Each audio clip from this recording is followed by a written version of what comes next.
السلام علیکم ورحمۃ اللہ وبرکاتہ۔ الحمد للہ رب العالمین والعاقبۃ للمتقین والصلاة والسلام علی سید الانبیاء والمرسلین۔ سامعین کرام، اللہ کا بڑا کرم ہے کہ اللہ تعالیٰ نے ہم سب کو ایمان کی زندگی عطا فرمائی۔ محترم حضرات، آج میں اسلام کی دوسری سب سے بڑی شخصیت کا تذکرہ کرنے لگا ہوں، اور میں اپنے آپ پر فخر کر رہا ہوں کہ اللہ تعالیٰ نے مجھے اسلام کی دوسری سب سے بڑی شخصیت کا تذکرہ کرنے کا اور اس کی زندگی کے حالات پر اپنے علم کے مطابق دو چار باتیں کہنے کی اللہ تعالیٰ نے توفیق عطا فرمائی۔ امید کرتے ہیں سامعین آپ بھی ہماری بات کو دھیان اور غور سے سنیں گے۔ میں بات کر رہا تھا حضرت عمر رضی اللہ عنہ کا۔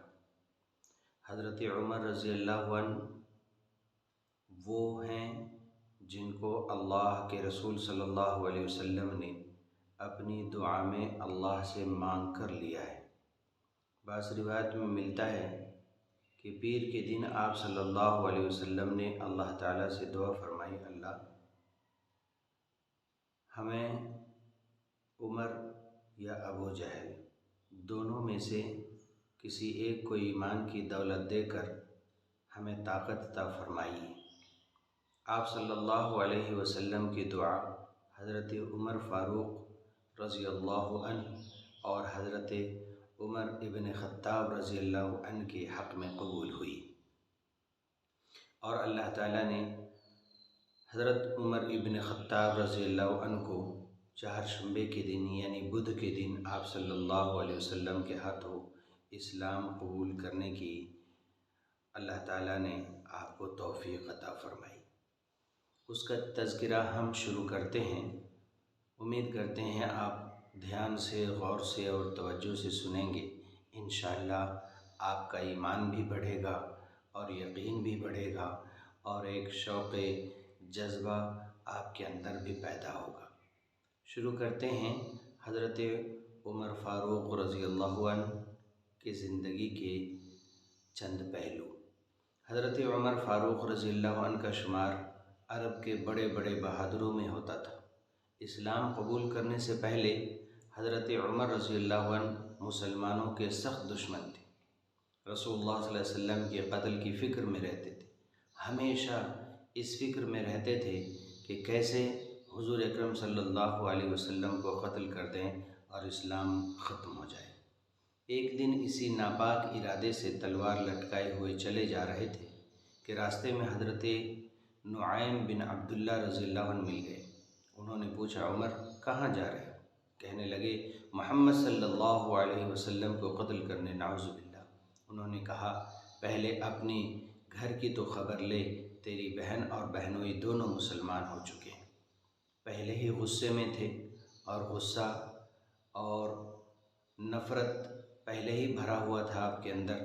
یہ باتیں جب سنی تو حضرت عمر رضی اللہ عنہ اور غصے سے بھر گئے، سیدھے بہن کے گھر گئے اور دونوں کو خوب مارا، یہاں تک کہ بہن خون سے لہو لہان ہو گئی۔ اس مار پیٹ کے بعد جب حضرت عمر رضی اللہ عنہ کا غصہ ٹھنڈا ہوا تو انہوں نے کہا، مجھے وہ صحیفہ دکھاؤ جو تم لوگ پڑھ رہے تھے۔ بہن نے کہا، تم ناپاک ہو، غسل کیے بغیر اس کو ہاتھ نہیں لگا سکتے۔ لہٰذا انہوں نے غسل کیا اور بہن سے قرآن لے کر پڑھنا شروع کیا۔ قرآن پڑھتے ہی ان کی حالت بدل گئی۔ فوراً حضور اکرم صلی اللہ علیہ وسلم کی خدمت میں حاضر ہوئے اور مسلمان ہو گئے۔ صحابہ کرام آپ کو اسلام لانے سے بے حد خوشی ہوئی، اور اس زور سے اللہ اکبر کا نعرہ بلند کیا کہ سارا مکہ گونج گیا۔ صحابہ کرام رضی اللہ عنہم اجمعین حضرت عمر رضی اللہ عنہ کی بہادری سے پہلے ہی واقف تھے، اور ان کی شجاعت مشہور تھی مکہ کے۔ جب وہ اسلام لائے تو اتنی زور سے اللہ اکبر کا نعرہ لگایا کہ سارا مکہ گونج گیا۔ شروع اسلام میں کعبے کے اندر نماز نہیں پڑھ سکتے تھے۔ حضرت عمر فاروق رضی اللہ عنہ کے اسلام لاتے ہی مسلمان خانہ کعبہ میں کھلے عام نماز پڑھنے لگے۔ حضرت علی رضی اللہ عنہ فرماتے ہیں میرے علم کے مطابق ہر ایک نے ہجرت چھپ کر کی، لیکن حضرت عمر نے علی الاعلان ہجرت کی۔ جب انہوں نے ہجرت کا ارادہ فرمایا تو اپنی تلوار گلے میں لٹکائی اور اپنی کمان کندھے پر ڈالی اور بہت سارے تیر ہاتھ میں لے کر بیت اللہ کے پاس آئے اور اطمینان سے طواف کیا۔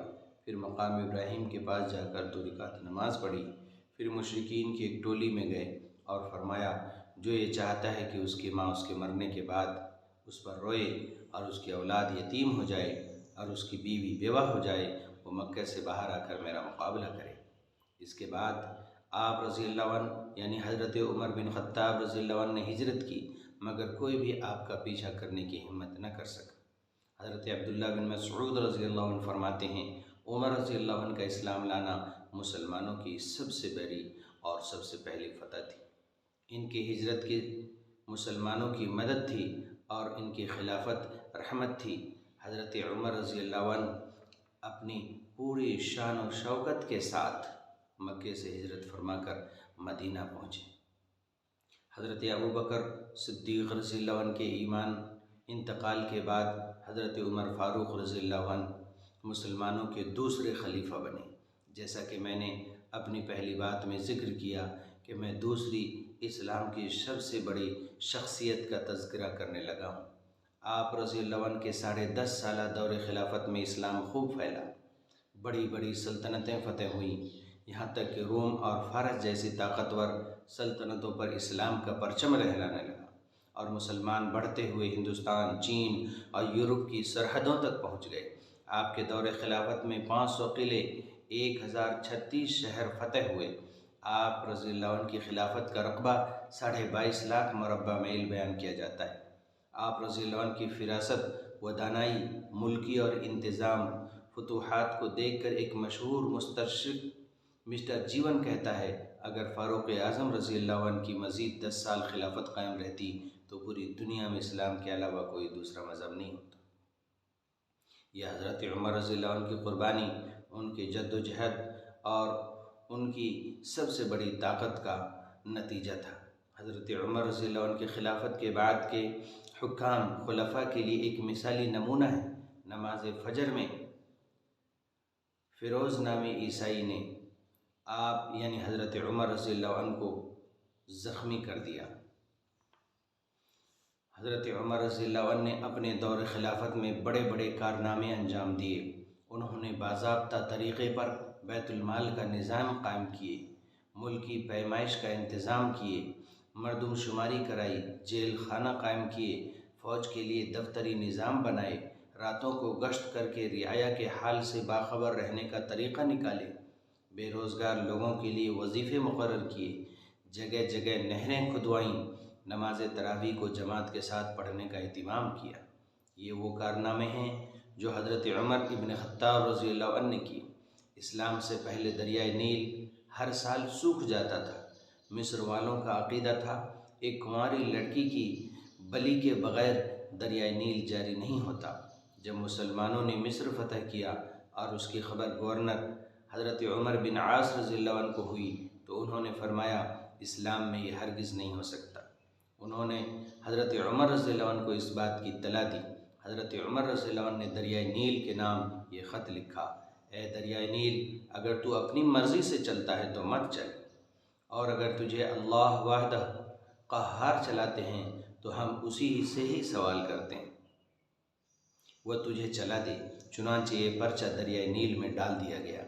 دوسرے ہی دن دریائے نیل پانی سے بھر گیا۔ اس دن سے آج تک دریائے نیل مسلسل جاری ہے۔ اس کے علاوہ بھی آپ کے بہت ساری خدمات اور کارنامے تاریخ کے صفحات میں محفوظ ہیں جو انہوں نے اپنی زندگی میں عمل کیے اور لوگوں کو اور اسلام کے ماننے والوں کو اس بات سے کافی فائدہ ہوتا رہا۔ حضرت عمر فاروق رضی اللہ عنہ یہ وہ مقدس ہستی ہیں جس کا ذکر میں آپ تمام حضرات کے سامنے کر رہا ہوں۔ اوصاف حمیدہ کے حامل، حسن کردار، حضرت عمر کے اندر بھرا ہوا تھا۔ حسن سیرت، استقلال اور صبر جیسی خوبیوں کے مالک تھے حضرت عمر رضی اللہ عنہ۔ بادشاہ ہونے کے باوجود جو کی روٹی پر اکتفا کرنے والے، دونوں قبلوں کی طرف نماز ادا کرنے کے شرف سے مشرف ہونے والے حضرت عمر رضی اللہ عنہ، جس کے رعب اور دبدبہ کا یہ عالم کہ انسان تو انسان، وہ بدبخت اور ملعون شیطان رجیم جس نے اللہ سے قیامت تک آنے والے انسانوں کو بہکانے کی مہلت لے رکھی ہے، اس کے بارے میں مورخین نے لکھا ہے کہ جس گلی کو سیدنا فاروق اعظم گزر جاتے تھے، اس گلی میں شیطان ابلیس لعین نہیں گزر سکتا تھا۔ سب سے پہلے آپ ہی وہ شخص ہیں جس کو امیر المومنین کا خطاب ملا۔ جس وقت پیارے نبی صلی اللہ علیہ وسلم کی وفات ہوئی تو آپ کے حسن کردار سے نبی کی ذات سے اس قدر خوش تھی کہ آپ کو جنت کی خوشخبری دی۔ سیدنا عمر فاروق رضی اللہ عنہ کے مناقب تو بے شمار ہیں، اگر لکھنے بیٹھیں تو ہماری زندگی ختم ہو سکتی ہے، لیکن عمر فاروق رضی اللہ عنہ کے مناقب ختم نہ ہو جائیں۔ آپ وہ خلیفہ ہیں جنہوں نے رات میں گھوم پھر کر گشت کر کے امت محمدیہ صلی اللہ علیہ وسلم کی نگرانی کی۔ رات میں خاص طور پر دین و دنیا دونوں کی ذمہ داری سنبھالتے اور لوگوں کی چھپ کر دیکھ بھال کرتے۔ اللہ تعالیٰ نے آپ کو رعب دبدبہ کی دولت سے نوازا تھا۔ لوگوں پر رعب کی وجہ سے اس قدر خوف طاری رہتا کہ انہوں نے سڑکوں پر بیٹھنا چھوڑ دیا تھا۔ یہ آپ کا رعب اور دبدبہ کا یہ عالم تھا کہ لوگ سڑکوں پر بیٹھنا چھوڑ دیے تھے۔ جب آپ کو اس کی اطلاع ملی کہ لوگ آپ کی ہیبت اور رعب کی وجہ سے ڈرتے ہیں تو ایک دن لوگوں کو جمع کیا اور اسی منبر پر تشریف لائے جس پر حضرت ابوبکر رضی اللہ عنہ اپنا قدم رکھتے تھے۔ حمد و ثنا کے بعد فرمایا، لوگوں، مجھے یہ بات معلوم ہوئی ہے کہ لوگ میری سختی کی وجہ سے ہیبت کھاتے ہیں، میری شدت سے ڈرتے ہیں، اور یہ کہا کہ لوگ یہ بھی کہتے ہیں کہ عمر رسول اللہ صلی اللہ علیہ وسلم کے دور میں بھی سختی کرتے رہے، خلیفہ اول ابوبکر صدیق رضی اللہ عنہ کے زمانے میں بھی سختی سے پیش آتے رہے، اور اب عمر کا کیا حال ہوگا کہ عمر خود ہی خلیفہ اور امیر المومنین ہیں۔ آپ نے فرمایا، خدا کی قسم، جس نے بھی یہ کہا ہے سچ کہا ہے۔ میں جناب رسول اللہ صلی اللہ علیہ وسلم کے ساتھ بحیثیت خادم اور غلام کے رہا۔ جب نبی صلی اللہ علیہ وسلم کا انتقال ہو گیا تو آپ صلی اللہ علیہ وسلم مجھ سے راضی تھے۔ خدا کا شکر ہے میں اس سلسلے میں سب سے زیادہ خوش قسمت ہوں۔ پھر آپ کے بعد ابوبکر خلیفہ اور والی بنے تو میں اس وقت بھی خادم اور غلام کی حیثیت سے رہا، تو میری شدت اور سختی ان کی نرمی سے ملی ہوئی تھی۔ میں بعض وقت تلوار کو نیام سے نکال لیتا، یہاں تک کہ ابوبکر اس کو اندر کروا دیتے۔ میں حضرت عمر ابن خطاب کا تذکرہ کر رہا ہوں، اور اب اس وقت میں تمہارا ذمہ دار اور خلیفہ بنایا گیا ہوں۔ بس یاد رکھو، میری شدت و سختی میں مزید اضافہ ہو گیا ہے، لیکن میری سختی صرف ان ظالموں اور مسلمانوں پر زیادتی کرنے والوں کے لیے ہے، اور میری نرمی دیندار مسلمانوں پر پہلے کے مقابلے میں زیادہ رہے گی۔ میرا معاملہ اب یہ ہے کہ اگر کسی نے کسی پر ظلم کیا تو میں اس کو بلا کر اس کے ایک رخسار کو زمین پر رکھوں گا اور دوسرے رخسار پر اپنا پیر، یہاں تک کہ وہ توبہ کر لے۔ سامعین کرام، مجاہد رحمۃ اللہ علیہ کہتے ہیں، لوگ حضرت عبداللہ بن عباس کی خدمت میں خلیفہ اول ابوبکر صدیق رضی اللہ عنہ کا تذکرہ کرنے لگے۔ اس کے بعد عمر بن خطاب رضی اللہ عنہ کا تذکرہ کیا۔ جس وقت ابن عباس رضی اللہ عنہ نے عمر فاروق رضی اللہ عنہ کا تذکرہ سنا تو اتنا روئے اور روتے روتے بے ہوش ہو گئے۔ مجاہد رحمۃ اللہ علیہ کہتے ہیں، اللہ تعالیٰ حضرت عمر فاروق پر رحم کا معاملہ کریں، آپ تو بس ہر وقت تلاوت کرتے رہتے تھے۔ یہ ان کی زندگی کے حالات ہے جو میں بیان کر رہا ہوں، اور اسی پر عمل کرتے۔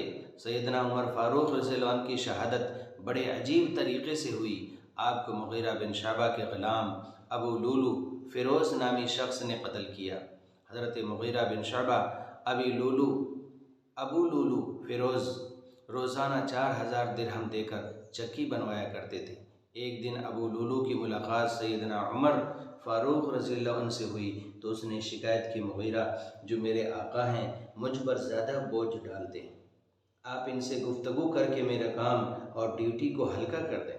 حضرت عمر فاروق نے اس سے کہا تم اللہ سے ڈرو اور اپنے آقا کے ساتھ حسن سلوک کا معاملہ کرو۔ اتنے میں ابو لولو غصہ ہو گیا اور اس نے کہا تعجب کی بات ہے، عدل و انصاف آپ نے میرے علاوہ دوسرے تمام لوگوں کے ساتھ کیا، بس وہ اس دن سے امیر المومنین کے قتل کی خفیہ تدبیر کرنے لگا۔ چنانچہ اس نے ایک تیز دھار خنجر بنایا اور امیر المومنین کے چکر میں لگ گیا۔ ایک دن امیر المومنین عمر فاروق رضی اللہ عنہ نماز فجر کے لیے تشریف لائے۔